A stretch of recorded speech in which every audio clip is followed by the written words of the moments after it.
Oh, paring Drew. Nasolo ko din itong Bukal Falls. Kagaya mo. Sayang hindi tayo nagkita dito. Pero anyway, nasolo ko. Tuwang-tuwa ako dito. Grabe guys, oh. Ang ganda ng falls na ito. Second time ko ito guys. At hindi ako nagsasawa. Sana meron pang pangatlo, pang-apat, pang-lima. Ang ganda kasi ng place guys. So far ito yung nakita kong napakalinis na tubig na galing sa falls o bukal nga. Yan talaga guys. At mind you, pwede siyang inumin guys. Iniinom yan guys.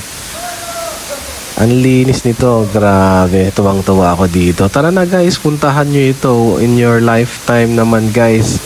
Ilagay nyo sa kalendaryo nyo. Pasyalan nyo ito.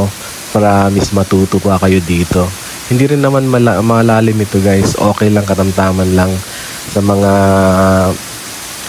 kaya ito sa mga bata. Wag lang dun sa masyado malalim. Pero guys, tara na.